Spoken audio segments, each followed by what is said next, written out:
Hi friends, my name is Bondar and my warm greetings from Texas. Today I will show you how I turned terrible, ugly, unappealing hotel room into a beautiful multi-camera interview setup with 3 cameras and 2 speakers. We have all been in situations where you have no idea what the room will shoot in will look like. You arrive on the location and see a basic room with yellowish, whitish and grayish walls. You realize that the interview will look bad if you shoot against that background, and no matter what camera you have, Canon, Sony, Arri or Alexa, or how expensive it is.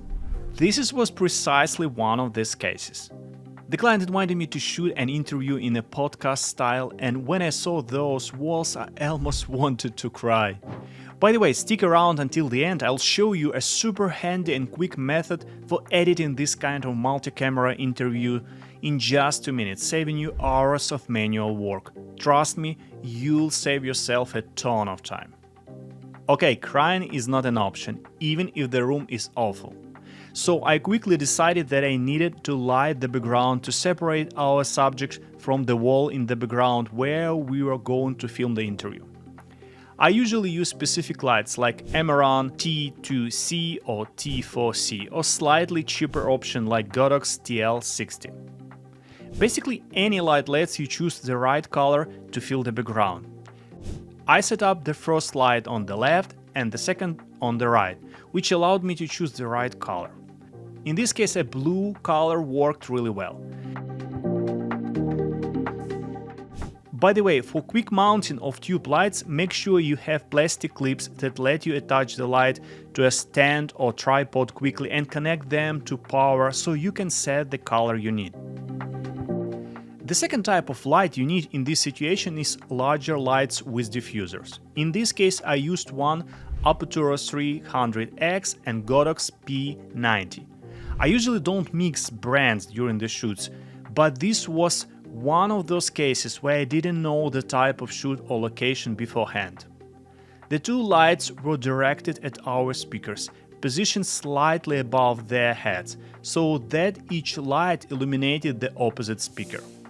The power of the lights must be approximately the same or easily adjustable, because if the power levels are different, it can be challenging to get the correct brightness or exposure, especially if one light is 300 watts and the other is, let's say, 60 watts. So avoid making that mistake. After setting up the lights, I moved on to the cameras. My go-to cameras are Canons. Yeah, I'm a big Canon fan, so sorry Sony lovers. For this shoot I used Canon R5C. I shoot in C-Log 3, which allowed me to work well with the footage in post-production and feel comfortable during color grading. For this podcast-style interview and this setup I use standard lenses. The lenses in the middle should be wide, like let's say 15-35mm, and the lenses on the side can be medium zooms like 24-70 or 70-200.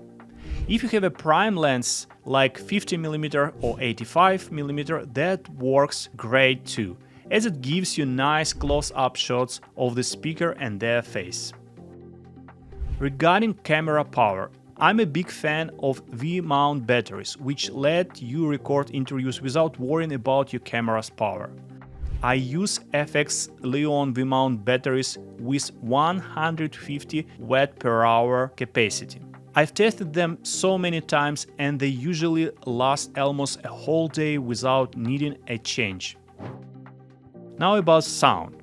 It's gotta be check and solid. Sound is super important. For interviews like this where I'm still determining what the setup will be and how many speakers there will be, I always have Sennheiser's AVX MKey E2 set lavalier microphones in my kit. They have been reliable for years and almost never made interference issues during recording.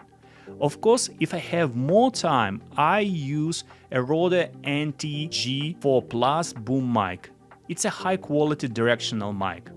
But often I use both a lavalier mic and overhead mic to have a backup in case something goes wrong, and trust me, these situations have happened in my years of experience.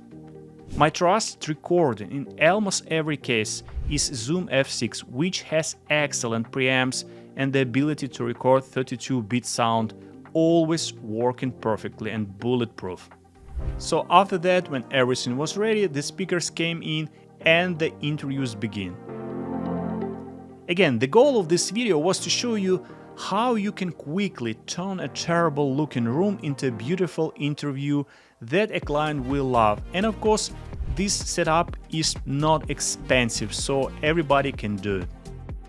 And now, as promised, here is a little hack I use to edit this interview. I use a program I absolutely love and it's called Autopod. To be clear, they didn't pay me and this video is not sponsored. I really like how much time it saves me. It's an app that integrates into your Premiere Pro or DaVinci Resolve or any other editing software. You create a multi-camera sequence, line up the tracks, press one button, and in a second you got a multi-camera interview with right camera switching intervals. The app automatically decides how many seconds to give each speaker and how often to switch, and then you can just make minor adjustments. Alright guys, that's it. If you ever be in Austin, Texas, hit me up for some barbecue. Bye.